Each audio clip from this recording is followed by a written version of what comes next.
Download aplikasi Tarbiyah Sunnah di handphone Anda. Tersedia di Google Play dan App Store. Bismillahirrahmanirrahim. Assalamualaikum warahmatullahi wabarakatuh.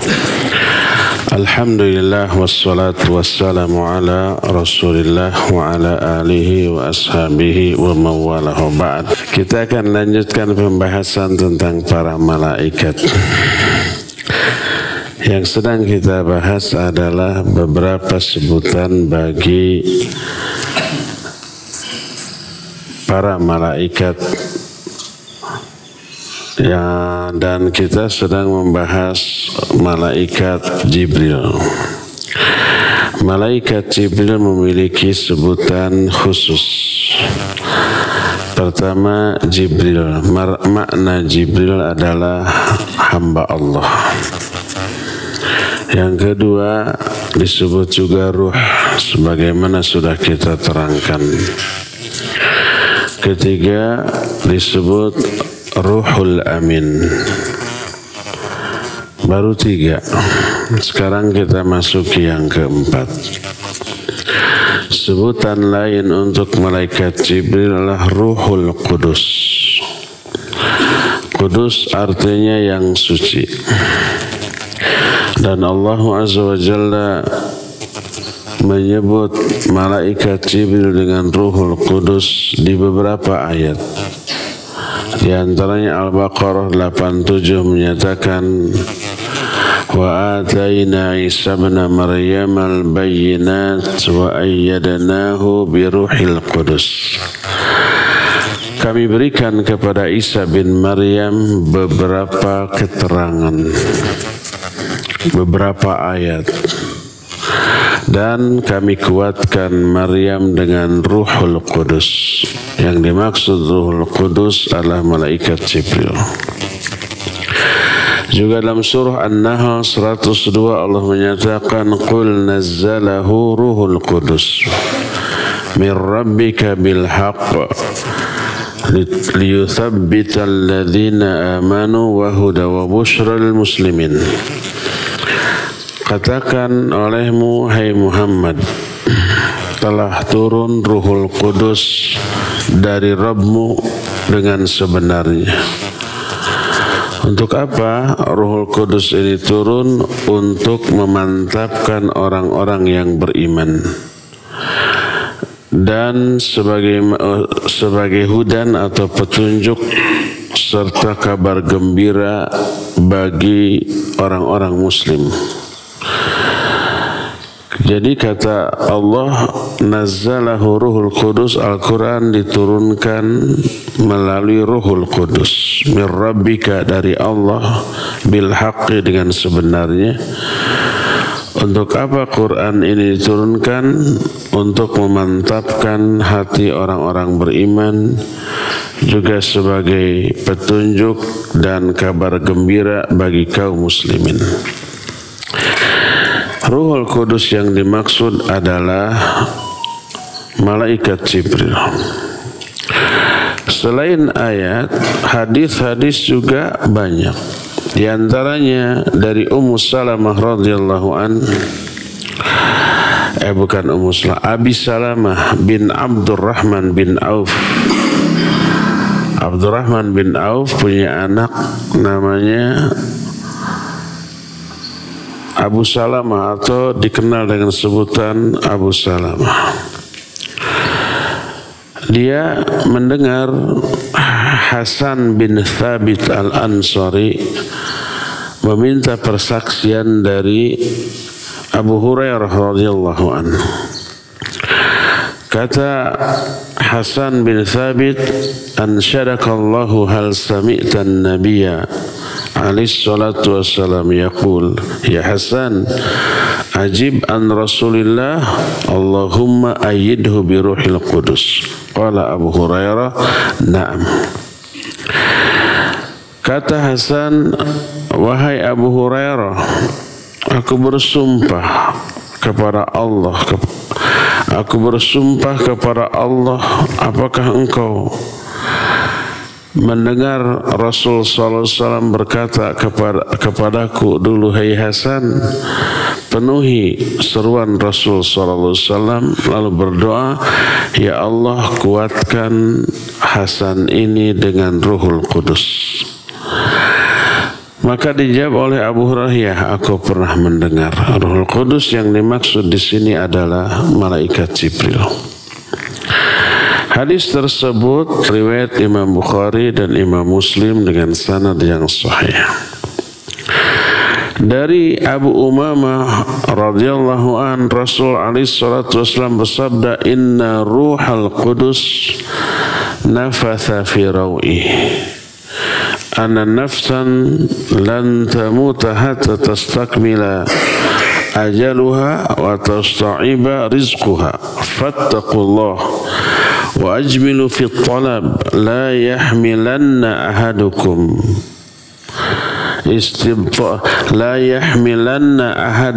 istibta'ur rizqi ayatlubahu bima'siyatillah fa inna allaha la yunalu ma'indahu illa bita'atih. Nabi SAW pernah berdoa. Doa ini berkata bahwa Ruhul Qudus, maksudnya malaikat Jibril, dia meludah kepada mulutku. Malaikat Jibril meludah ke mulut Nabi SAW. Maknanya adalah menyampaikan sebuah wahyu. Tapi wahyu ini bukan Al-Quran, tapi dari Allah Azza wa Jalla. Apa isinya? Sesungguhnya satu jiwa tidak akan mati sebelum sempurna ajalnya dan sempurna rizkinya. Maksud sempurna ajalnya, waktu hidupnya. Umpama dijatah 60 tahun, sudah sebelum 60 tahun dijamin orang itu tidak akan mati karena ajalnya belum tiba. Juga sebelum sempurna rizkinya. Kalau umpamanya seorang Allah siapkan rizki bagi orang itu umpamanya 100 miliar seumur hidupnya, sebelum 100 miliar itu sampai semuanya, orang itu tidak akan mati. Makanya jangan terlalu minta rizki yang banyak. Nanti oleh Allah diberikan semuanya. Udah, kalau sudah diberikan semuanya, jatah rizkinya habis, berarti ajalnya sudah tiba. Mending diemet-met karena umurnya panjang. Jadi satu jiwa manapun tidak akan mati sebelum sempurna ajalnya dan sebelum sampai seluruh rizkinya. Maka bertakwalah kalian kepada Allah dan baguskan cara kalian mencari rizki. Karena rezeki itu pasti datang, cara meraihnya itu dalam bentuk ketaatan, jangan dalam bentuk kemaksiatan. Jangan mencuri, jangan melalui riba, jangan ada unsur penipuan. Pokoknya jangan mencari rezeki dengan cara yang haram. Dengan cara yang halal, dengan cara yang haram, rezeki itu pasti sampai. Hanya kalau dengan cara yang haram ada dosa. Kalau dengan cara yang halal, pahala, barokah, dagang. Seberapa jumlah barang yang laku dari barang yang kita jual, mau cara yang halal dan cara yang haram tetap sama. Mau menipu mau tidak, mau berbohong mau tidak, mengurangi ketimbangan literan atau bukan tidak, sama, Allah yang ngatur. Cuma kalau dengan unsur berbohong, bersumpah palsu, menyembunyikan aib barang, itu tercabut barokah. Dosa dengan dosa yang besar. Nanti diazab. berdasarkan hal itu kata Rasul sallallahu alaihi wasallam, wa ajmilu fit talab, indahkan, baguskan cara kamu memberi rezeki hanya dengan cara yang halal. Kalau dengan cara yang haram, dengan jalan yang haram, tolak. Kalau ditolak, rezeki itu tetap pasti sampai kepada kita karena Allah yang sudah menetapkan. Lalu Rasul sallallahu alaihi wasallam bersabda, la yahmilanna ahadakum istibta'ur rizqi ayatlubahu bimaksiatillah. Janganlah sampai telatnya rizki datang kepadamu mendorong kamu untuk mencari dengan cara bermaksiat kepada Allah. Karena apa? Fa innallaha la yunalu indahu illa bi ta'atih.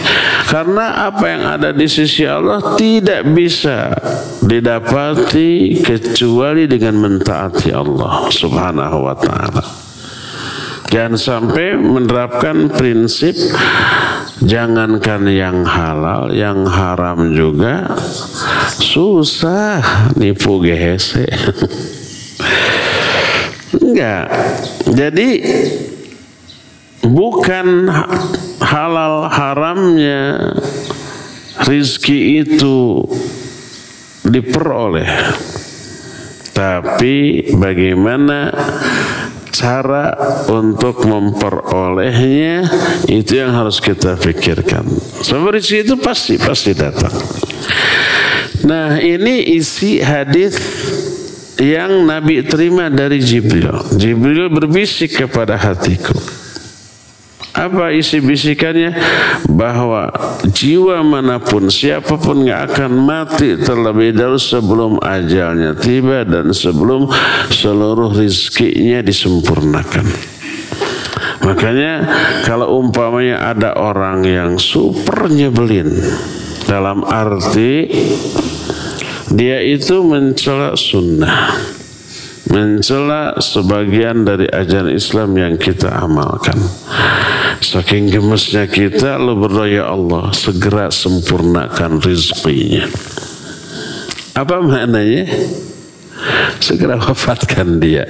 Karena kalau rizkinya sudah sempurna, berarti ajalnya sudah akan tiba. Nah, jadi Ruhul Qudus adalah Jibril. Ruh kita tahu sebutan bagi malaikat. Jibril Al-Qudus artinya yang suci. Berkata Raghib Al-Asfahani ketika menjelaskan qul nazzalahu Ruhul Qudus, katakanlah bahwa Al-Quran diturunkan oleh Ruhul Qudus. Makna Ruhul Qudus adalah Jibril min haitsu innahu yanzilu bil qudus min Allah ay mimma yutahhiru bihi nufusana min al-Quran wal hikmah wal faidul ilahi. Makna Ruhul Qudus adalah Jibril. Kenapa disebut Ruhul Qudus? Pertama, sudah diterangkan beliau pembawa ruh. Malaikat Jibril pembawa ruh, dan ruh yang dimaksud apa? Quran. Sebagaimana firman Allah, wa kadzalika auhayna ilaika ruhan min amrina. Demikianlah kami wahyukan kepada engkau, hai Muhammad, ruh. Allah telah mewahyukan ruh, artinya telah mewahyukan Al-Quran yang disebut ruh. Pembawa Al-Quran disebut ruh. Dan pembawa Al-Quran siapa? Malaikat Jibril. Dan ini terpakai dalam banyak bahasa, termasuk di kita juga ya, dalam bahasa Sunda, bahasa Indonesia. Beca, pasar Sabaraha yang dimaksud tukang becanya, tapi dipanggil dengan sebutan barang yang dibawa.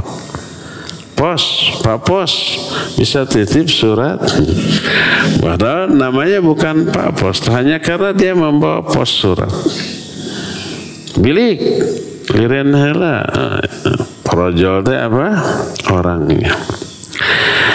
Bilik, beca, pos itu adalah sebutan bagi pembawa barang-barang tadi. Demikian juga Jibril disebut ruh karena dia membawa ruh, yaitu Al-Quran. Dan disebut kudus dari Allah artinya suci sebab Al-Quran yang dibawa bisa mensucikan jiwa manusia yang tadinya kotor, yang tadinya banyak dosa, maksiat dan kesalahan, dan bisa bersih lagi dengan Al-Quranul Karim. Makanya disebut dengan Ruhul Qudus. Itu penjelasan Raghib Al-Asfahan dalam kitab Al-Mufradat.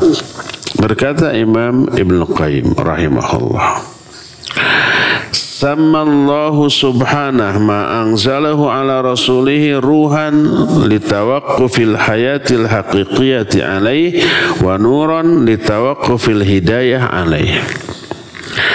Ketika Imam Ibn Qayyim menjelaskan surah Asy-Syura ayat 52 yang berbunyi wa kadzalika auhayna ilaika ruhan min amrina ma kunta tadri mal kitab walal iman walakin ja'alnahu nuran nahdi bihi may yasha min ibadina.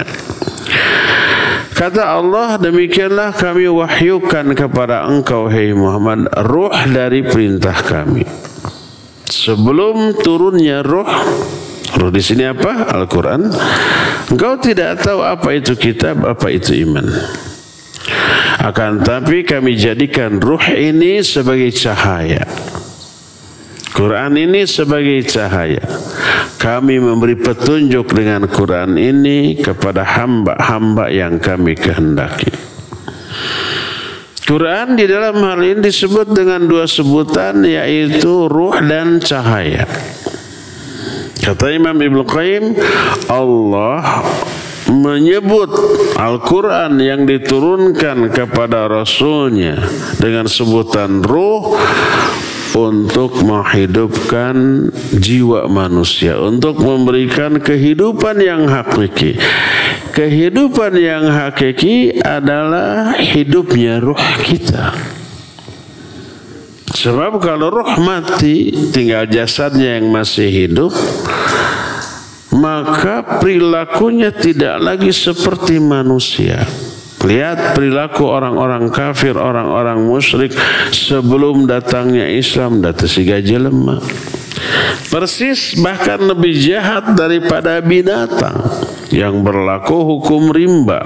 Siapa yang kuat, dia yang dianggap benar dan berkuasa. Nggak dilihat salah benar. Tapi siapa yang kuat, dia yang berkuasa dan dianggap benar. Sebelum Islam datang, dak tunggul dirurut, catang dirumpak oleh manusia itu. Mereka kalau mencari rezeki dengan cara riba, dengan cara meminjamkan dengan ada uang riba, nggak bisa bayar dirampas. Rumahnya, kudanya, apapun yang mereka miliki. Kalau tidak, istri atau anak wanitanya diambil. Terus dari segi bagaimana bermuamalah kasar, asal untung sendiri, mabuk, judi, zina, sudah terbiasa dan tidak lagi dianggap aib sebab sudah menjadi tradisi kebiasaan masyarakat di sana. Jadi perilaku orang waktu itu tidak seperti perilaku manusia, lebih jahat daripada binatang. Ada peribahasa sagalak-galakna macan moal ngahakan anaknya. Manusia mah begitu punya bayinya perempuan dikubur hidup-hidup, dibunuh. Macan tukang makan daging nggak pernah makan anaknya. Anaknya mau dizalimi oleh pihak lain, ibunya pasang badan. Jangankan macan, ayam gitunya yang baru punya anak-anak yang baru menetas, sok anaknya ambil satu. Apa yang terjadi? Dan yang ngereng atau indung naka orang, macok ngabinti, walaupun si ayam tahu kita tuh bukan, dia tuh bukan tandingan kita, dia pasti kalah. Ya, tewak pencito gitu. Tapi demi membela anaknya ada nyerebeng-beng atau si Jangjang demi membela anaknya. Manusia zaman dahulu bro teh anak perempuan langsung dikubur hidup-hidup. Allah berfirman wa idzal mau'udatu su'ilat bi ayyi dzambin qutilat. Ketika anak-anak kecil masih bayi itu dibunuh, karena dosa apa mereka dibunuh? Makanya Allah berfirman la taqtulu auladakum khasyata imlaq nahnu narzuqukum wa iyyahum. Jangan kalian bunuh anak-anak kalian karena takut kelaparan sieun teu kaparaban. Kami yang menanggung rezeki kalian dan rezeki mereka. Tapi orang-orang Arab jahiliyah dahulu lebih jahat daripada binatang. Hatinya mati. Maka Al-Quran sebagai ruh menghidupkan kembali hati yang sudah mati. Itu kata Imam Ibnu Qayyim, wa nuran litawaqqufil hidayati alaih, dan Al-Quran juga Allah sebut nur atau cahaya karena bisa menerangi jalan hidup manusia. Setelah kita dapat Al-Quran, tahu tujuan hidup kita itu ibadah. Cara ibadahnya begini-begini, ibadahnya kepada Allah. Aspek batinnya wajib ikhlas, aspek lahiriannya wajib benar. Ada kekhusyuan tuh jelas gamblang. Seperti kita berjalan di tengah hari, tujuannya jelas, jalannya gamblang. Ada halangan rintangan di jalan, gampang kita hindari. Ada lubang ajlengan, ada batu ajlengan, batuna gede ting nguliwat ke gigir. Bahasa Sunda mah gampangnya nguliwat segala. Nah, bahasa Indonesia tidak ada batu yang menghalang, ya kita malibir ke gigir. Jelas bisa sampai ke tujuan sejauh apapun. Berdasarkan hal itulah maka kata Imam Ibnu Qayyim, wa min hadzal bab sammallahu Jibril ruhan li'annahu nazala birruh wa huwal wahyu. Berdasarkan hal itu Allah menamai malaikat Jibril dengan sebutan ruh karena dialah yang membawa ruh, yaitu wahyu. Berkata Imam At-Tahawi dalam kitab Al-Aqidah At-Tahawiyah, wa qawluhu nazala bihi ruhul amin wa huwa Jibril alaihi salatu wassalam sumya ruhan li'annahu hamilul wahyi alladhi bihi hayatul qulub ila rusul minal bashari salawatullahi alaihim ajmain wa huwa aminun haqqa aminin salawatullahi alaihi. Kata Imam At-Tahawi, firman Allah yang berbunyi nazala bihi ruhul amin, Al-Quran diturunkan oleh ruhul amin, maksudnya Jibril. Disebut ruh karena dia pembawa ruh, yaitu wahyu yang menjadi penyebab hidupnya jiwa manusia. Diturunkan kepada Rasul dari kalangan manusia. Terus Jibril selain disebut ruh juga disebut amin. Amin itu artinya yang paling bisa dipercaya, yang paling amanah, jujur. Malaikat Jibril oleh Allah disebut amin, artinya amin itu jujur, amanah, terpercaya, menyampaikan tugas seperti yang Allah perintahkan. Tapi ada orang menyebut malaikat Jibril itu pengkhianat.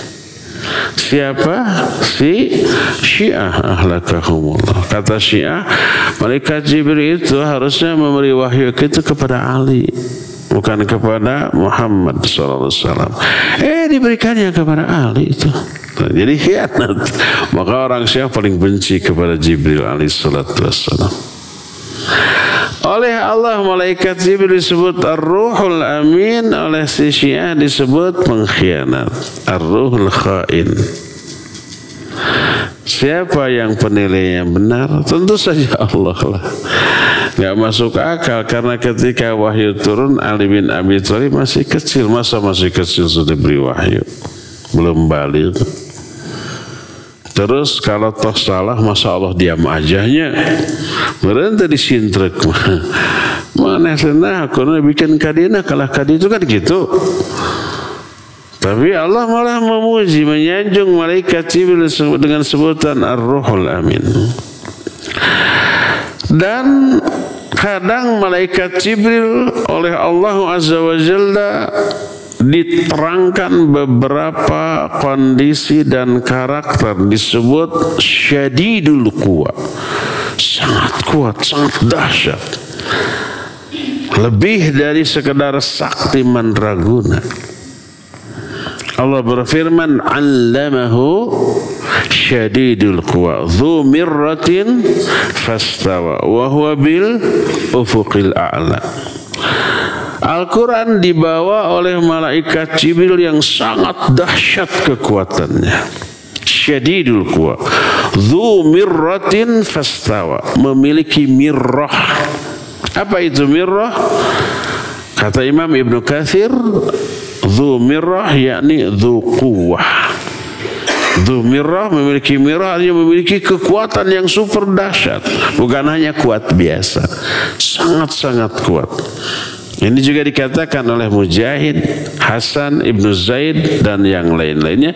Berkata Ibnu Abbas, dzu mirrah ay dzu manzarin hasan.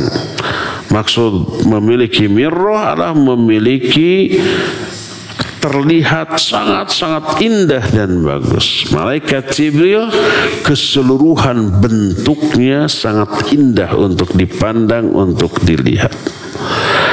Berkata Qatadah, dzu khalqin tawilal hasan, memiliki bentuk fisik yang jangkung dan bagus, tinggi dan bagus. Yang benar itu yang mana? Apakah yang dimaksud dzu mirrah memiliki kekuatan atau memiliki keindahan? Dua-duanya. Kata Imam Ibnu Katsir, wala munafata bainal qaulain, tidak bertolak belakang dua kalimat, tapi dua-duanya tercakup. Malaikat Jibril sangat indah dan sangat kuat. Karena itu malaikat Jibril memiliki kedudukan super istimewa di sisi Allah dan ditaati oleh malaikat-malaikat lainnya. Allah berfirman, innahu laqaulu rasulin karim dzi quwwatin 'inda dzil 'arsy makin muta'in thamma amin. Surat Takwir ayat 19 sampai 21. Al-Quran ucapan Rasul yang mulia, malaikat Jibril, Rasul yang mulia itu maksudnya ucapan Allah yang dibawa oleh malaikat Jibril sebagai utusan yang mulia. Dzi quwwatin, malaikat Jibril memiliki kekuatan yang super dahsyat, inda dzil arsy makin, di samping arsy yang kokoh. Muta'in thamma amin, malaikat Jibril muta'. Muta' itu artinya ditaati oleh malaikat lain. Terus juga amanah. Ketika menerangkan ini, berkata para ulama ahli tafsir, kata Imam Ibnu Katsir, yakni inna hadzal Qur'an tablighu rasulin karim, ay malakun syarifun hasanul khalqi bahiyun nazar wa huwa Jibril alaihi salatu wassalam. Artinya Quran ini disampaikan firman Allah, ucapan Allah yang disampaikan oleh utusan yang mulia, yaitu malaikat Jibril.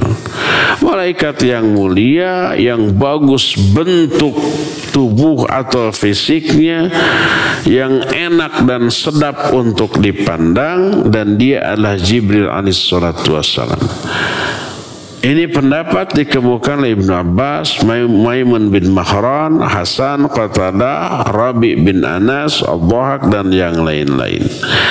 Dan ini menjelaskan tentang kehebatan malaikat Jibril.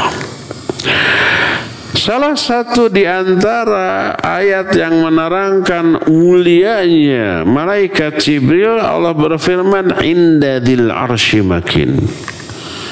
Malaikat Jibril berada di samping arsy yang kokoh, dan ini menunjukkan sangat dekatnya posisi Jibril kepada Allah Azza wa Jalla. Allah di atas arsy, malaikat Jibril ada di samping arsy. Muta'in thamma amin, malaikat Jibril muta', maknanya lahu wijahah. Malaikat Jibril punya kedudukan, punya pangkat, mulia, tinggi. Muta' maknanya masmu'ul qawli muta'un fil mala'il a'la. Dia didengar ucapannya dan ditaati di al-mala'ul a'la, di langit oleh para malaikat yang lain. Berkata Qatadah, muta'in thamma amin ay fis samawat, yakni laisa min afna'il malaikah bal huwa minas sadatil ashraf mu'tana bihi intakhaba li hadhihi risalatil azimah, untukhiba li hadhihi risalah al azimah. Maksud muta'in, dia ditaati di langit. Maknanya malaikat Jibril bukan malaikat dari kalangan biasa, tapi semulia-mulia malaikat. Karena itu dipilih oleh Allah untuk membawa risalah yang agung ini berupa Al-Quran. Wa qauluhu ta'ala amin sifatun li Jibril bil amanah wa huwa azimun jiddan. Anna Rabba yuzakki abdahu wa rasulahul malaki Jibril kama zakka abdahu wa rasulahul bashari Muhammadan sallallahu alaihi wasallam.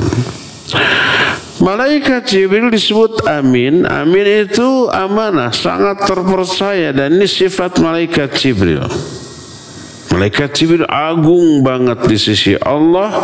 Allah mensucikan malaikat Jibril sebagai rasul di kalangan para malaikat, sebagaimana Allah telah mensucikan rasul di kalangan manusia, yaitu Nabi Muhammad SAW. Jadi perhatikan keutamaan malaikat Jibril dan kemuliaan serta kedudukannya di sisi Allah Azza wa Jalla. Dan ini mengharuskan kita mencintainya. Mencintai malaikat Jibril adalah iman, membencinya adalah kekufuran dan kemunafikan. Adapun bentuk tubuh malaikat Jibril super besar. Dan malaikat Jibril diberi kemampuan oleh Allah untuk tampil dalam bentuk manusia biasa, seukuran manusia biasa. Aslinya besar banget, lebih besar daripada alam ini. Tapi diberi kemampuan oleh Allah untuk mengecil sekecil manusia seperti kita. Makanya bisa masuk ke Gua Hira. Di sini ada yang pernah masuk ke Gua Hira. Kalau ingin masuk harus naik 2 jam tuh ke atas. Tapi alhamdulillah di sana di bawah Bukit Nur. Bukit Nur itu bukit yang ada Gua Hira di atasnya. Di bawahnya sekarang ada Ma'radil Wahyi. Ma'radil Wahyi itu bahasa kita museum wahyu. Jamaah haji, jamaah umrah bisa masuk tuh ke sana. Apa yang ada di Museum Wahyu? Ya, pertama keterangan tentang sejarah turunnya wahyu. Ada film juga. Seperti adegan ketika pasukan gajah mau menghancurkan Ka'bah diserang oleh apa? Burung ababil. Ada tuh film, seru lah. Jangankan anak-anak kita yang aki-aki resep ninggalin itu. Saya sudah beberapa kali ke sana. Usahakan jamaah haji umrah ke sana tuh. Walaupun karena apalagi musim haji jutaannya ngantri, dan ke sana harus pakai tasrih. Tasrih itu izin dan diurus dulu oleh handling kita di sana. Setelah beres melalui penjelasan itu, baru ke Gua Hira. Di sana ada replika Gua Hira. Kondisinya persis aslinya. Ada dua, khusus satu untuk laki-laki, satu untuk perempuan. Jadi misah. Kita bisa masuk ke sana. Oh, kia Gua Hira, batunya persis, ukurannya persis semuanya. Ternyata Gua Hira itu kecil. Jadi masuk ke sana ada batu, terus ada lubang. Lubang ini menuju ke Ka'bah. Terlihat Ka'bah dari atas. Karena posisi Gua Hira kan di Bukit Nur di Mekah. Bukit Nur itu di Mekah. Jadi terlihat Ka'bah. Beliau merenung di sana. Turun Jibril masuk ke sana di ruang sempit. Paling kalau kamar tema 2 kali 2 meter gitu, 2 kali 2,5 gitu, cuma tidak berbentuk kotak tapi berbentuk gitu saya nerangkan, tapi sempit. Malaikat Jibril masuk ke sana, memberikan wahyu yang pertama surah Al-Alaq ayat 1 sampai 5. Iqra bismi rabbikal ladzi khalaq dan seterusnya. Nah, ketika di Gua Hira tersebut, malaikat Jibril menjelma menjadi orang yang biasa, terus berbicara menyampaikan wahyu kepada Nabi sallallahu alaihi wasallam. Tapi pernah Nabi SAW awal ketika didatangi oleh malaikat Jibril takut. Sampai sepulangnya dari Gua Hira lompat di luhurnya nurugtug mudun tuturubun subuh-subuh gitu. Sampai di rumah zammiluni selimuti aku selimut sambil gemeter takut. Tapi lama-lama kangen. Ingin lagi ketemu malaikat Jibril, menunggu lagi wahyu. Karena itulah maka setelah beberapa kali Nabi SAW meminta malaikat Jibril untuk sering-sering mengunjunginya.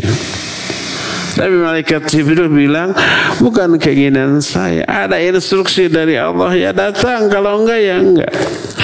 Dan sempat malaikat Jibril masuk ke rumah Rasul SAW dan menyampaikan salam ke istrinya, yaitu Khadijah.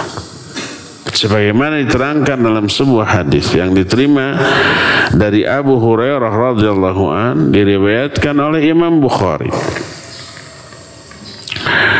Berkata Abu Hurairah, ata Jibrilun Nabiya sallallahu alaihi wasallam faqala ya Rasulullah hadhihi Khadijah qad atat ma'aha ina'un fihi idamun wa ta'amun aw syarabun.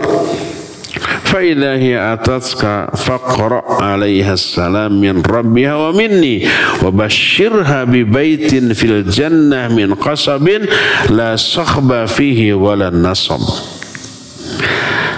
Kata malaikat Jibril, hai Muhammad, wahai Rasulullah, ini sebentar lagi Khadijah datang. Nabi SAW masih di kamarnya. Khadijah di luar kamar, sebentar lagi Khadijah datang membawa wadah berisi makanan dan minuman. Kalau dia nanti masuk, sampaikan salam kepada Khadijah dari Allah dan dari aku. Bayangkan, Khadijah dapat salam dari Allah dan juga dari malaikat Jibril. Dan berikan kabar gembira kepada Khadijah bahwa dia akan disiapkan rumah di surga dari permata. Di surga tidak ada kesedihan, tidak ada kelelahan, tidak ada penderitaan, tidak ada keburukan. Hadis ini sahih riwayat Imam Bukhari dan Imam Muslim. Tuh, pertama, Allah, malaikat Jibril ngirim salam melalui Nabi SAW kepada Khadijah. Istimewa tuh. Ada enggak yang lain yang dapat salam selain Khadijah? Ada. Aisyah radhiyallahu anha. Sebagaimana hadis dari Aisyah radhiyallahu anha. anna Nabi alaihi salatu wasallam qala laha ya Aisyah hadza Jibril yaqra'u alaiki salam. Kata Aisyah bahwa Rasul SAW berkata kepada hey Aisyah, ini ada Jibril menyampaikan salam kepadamu. Aisyah tidak melihat Jibril. Nabi SAW bisa dan menyampaikan salam kepada Aisyah. Faqalat wa alaihi salam wa rahmatullahi wa barakatuh tara ma'ara. Maka Aisyah menjawab wa alaihi salam wa rahmatullahi wa barakatuh, dan semoga keselamatan juga tercurah kepada dia, juga rahmat Allah dan barokahnya. Engkau bisa melihat apa yang tidak aku lihat. Itu kata Aisyah. Engkau di sini siapa? Rasul sallallahu alaihi wasallam.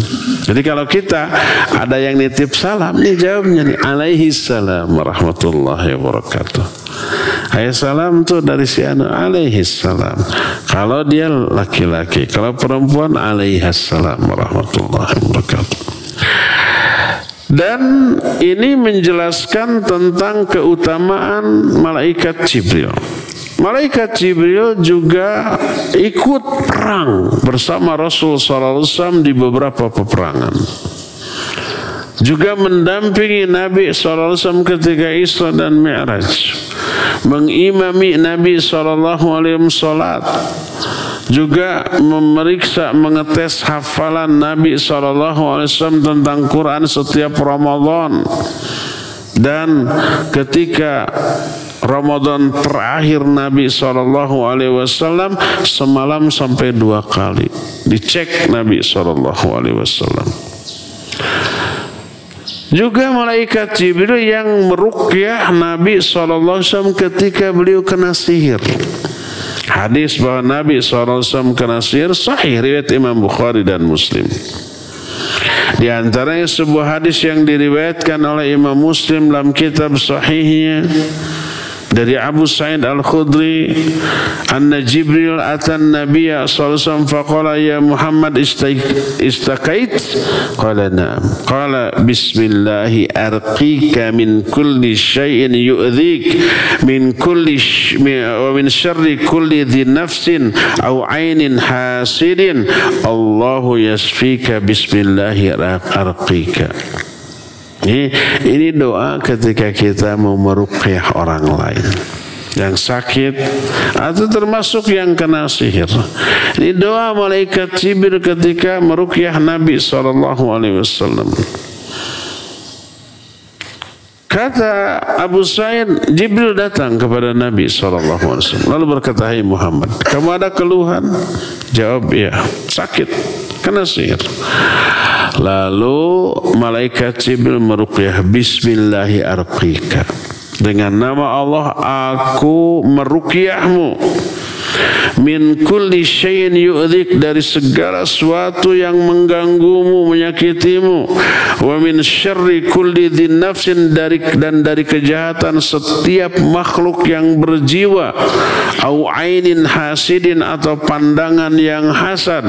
Allahu yasfika bismillahi arqika, Allah akan menyembuhkanmu dan dengan menyebut nama Allah aku meruqyahmu. Hafalkan hadis ini. Lalu kita pakai meruqyah kalau anak kita sakit, walaupun sakitnya bukan oleh jin gitu, oleh sihir, bukan sakit biasa. Oke, ruqyah, bacakan Al-Quran, bacakan Al-Quran, Al-Ikhlas, Al-Falaq, An-Nas, ayat kursi, Al-Fatihah, silakan bacakan. Dan itu lebih mujarab daripada obat yang diterima dari dokter atau herbalis, dari para sinse, para herbalis kayak gitu.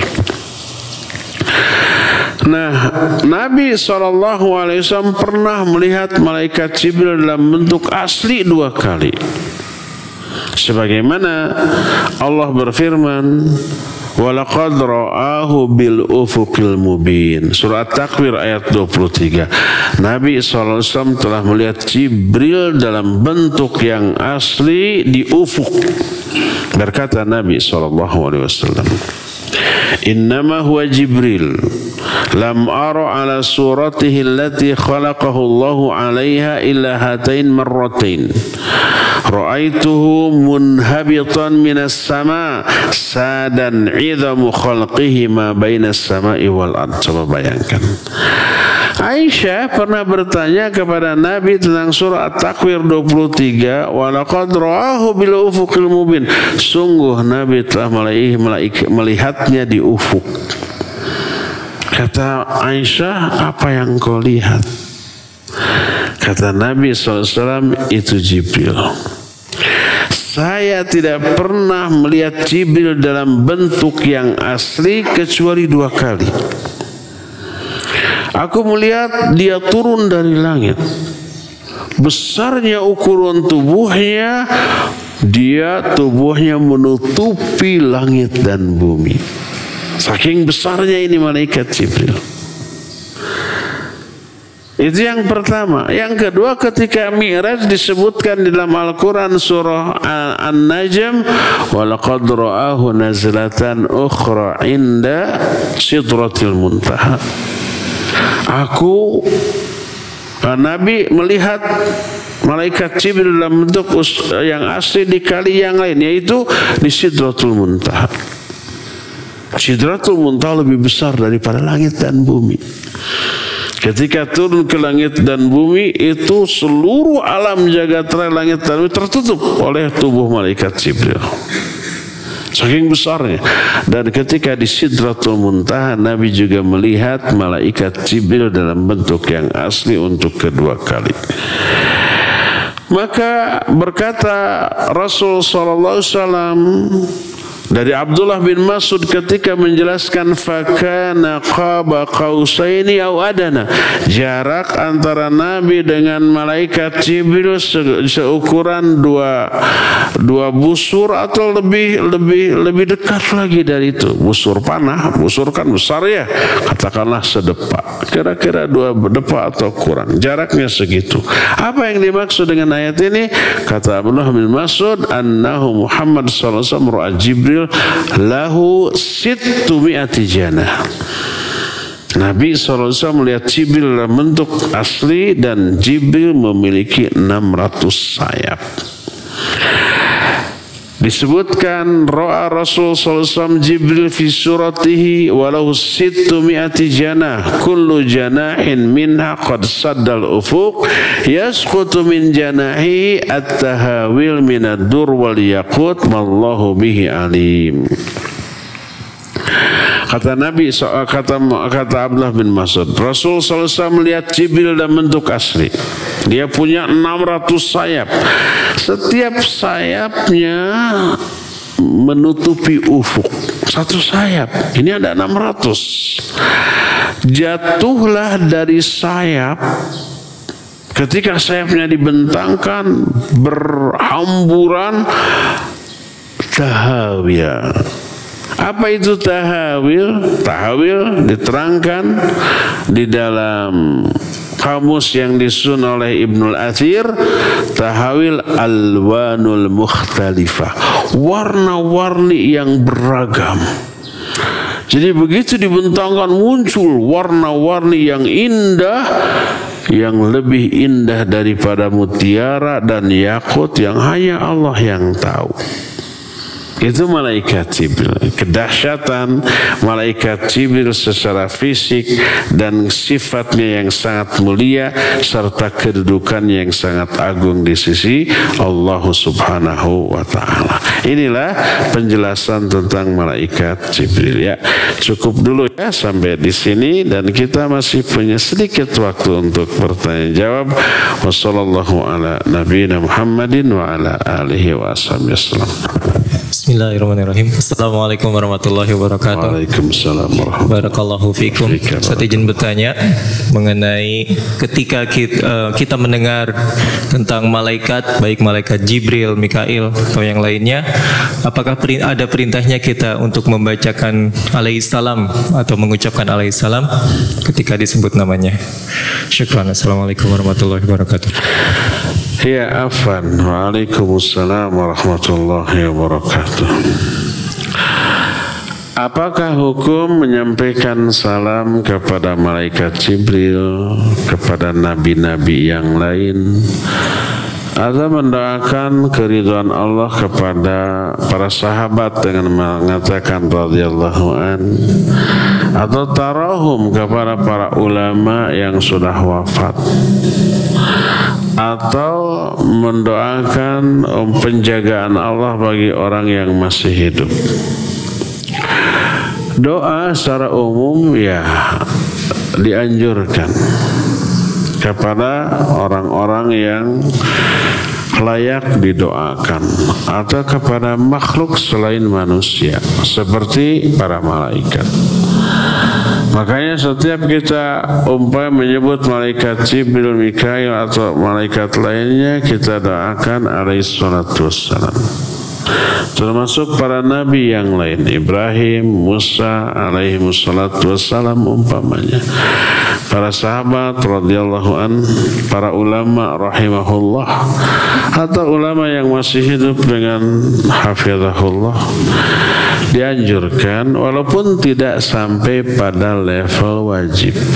Kalau tahu hanya menyebut saja tanpa mendoakan tidak dosa. Tapi kalau mendoakan, pertama ada pahala karena doa itu ibadah, kedua ada feedback. Feedbacknya apa? Isi doa yang sama juga ditujukan kepada kita.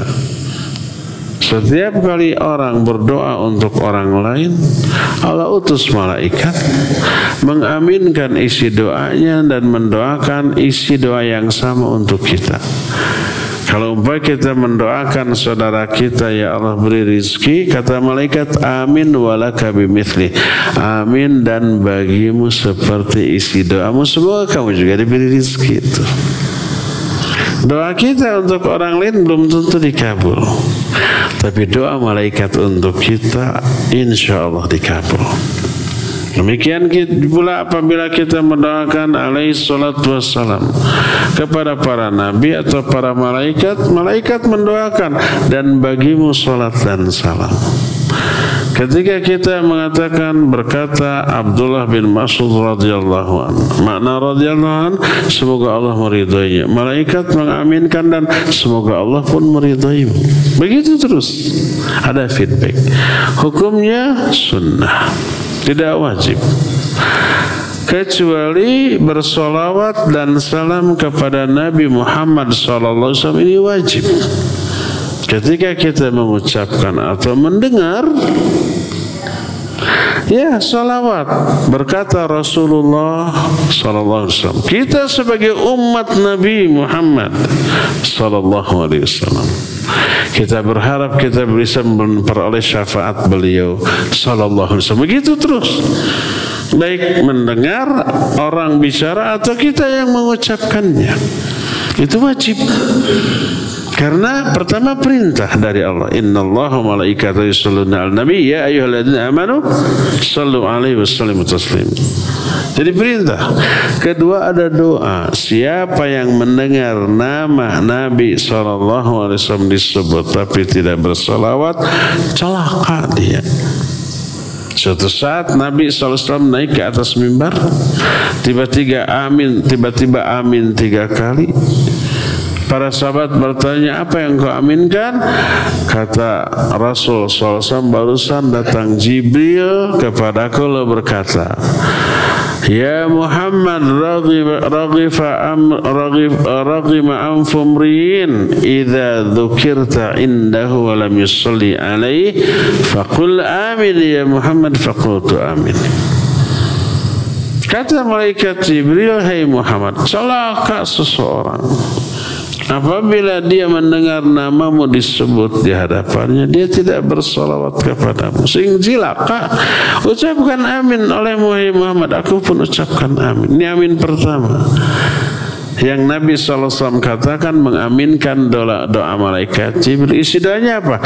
Sing cilaka, semoga celaka orang yang mendengar namamu disebut tapi tidak bersalat. Ini menunjukkan apa?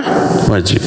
Makanya lihat kita, para ustadz kita dari kalangan ustadz sunnah ketika menyebut nama Nabi SAW dalam ceramah selalu apa? Salawat. Orang lain yang mengklaim mencintai Nabi SAW itu jarang. Coba lihat, berkata Muhammad, telah datang Rasulullah, tapi nggak ada salawat ketika menyebut nama itu. Tapi di luar itu salawat terus kepada Nabi SAW. Ya, salawat secara bagus-bagus saja. Tapi ketika dalam ceramah menyebut nama Nabi SAW, mereka tidak salawat. Kita umat siapa? Muhammad. Kita ingin dapat dari siapa? Dari Muhammad, dari Nabi kita, tapi tidak bersalawat setelah mengucapkannya. Coba perhatikan di YouTube ada kan? Itulah mereka Allah lalaikan untuk bersalawat ketika menyebut nama Nabi SAW. Ya, jadi intinya khusus untuk Nabi wajib SAW bersalawat kepada beliau. Adapun Nabi lainnya atau para malaikat atau para sahabat, para ulama disunnahkan, tapi tidak sampai kepada level wajib. Ya, itu satu-satunya pertanyaan di pagi hari ini. Cukup ya, karena waktunya sudah habis. Insyaallah kita jumpa kembali hari Senin yang akan datang melanjutkan kajian ini.